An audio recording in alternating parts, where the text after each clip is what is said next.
Ce jour-là, Chloé avait décidé de découvrir la nouvelle Europe. Et son papy, Paul, l'avait encouragée. Allez, profites-en, bouge, aujourd'hui c'est facile. De mon temps, il fallait minimum 2 jours pour aller à Prague et je ne te parle pas des visas. On devait même changer de train en pleine nuit dans un trou perdu d'Allemagne de l'Est. Aujourd'hui, en avion, mais tu y es en quelques heures et ta carte d'identité suffit. Alors Chloé s'en va, en train, pour profiter des paysages et des gens. Bien sûr, c'est un peu plus long que l'avion, mais ça n'a plus rien à voir avec l'époque de son papy. Prague et ses 900 km, ce sont quelques heures de voyage. En plus, Chloé n'a pas perdu son temps. Lors d'une incursion en Roumanie, elle a rencontré Dan. Ils se sont vus, ils se sont plu. Europe, au service de Cupidon.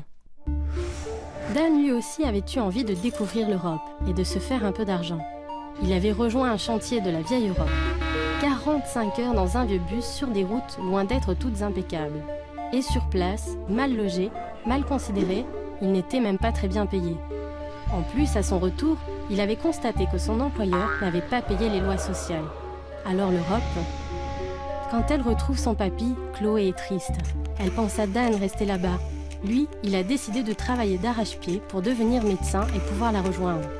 Cette fois, il le sait, il sera désiré, par elle bien sûr, mais aussi par des services de santé en manque de docteurs.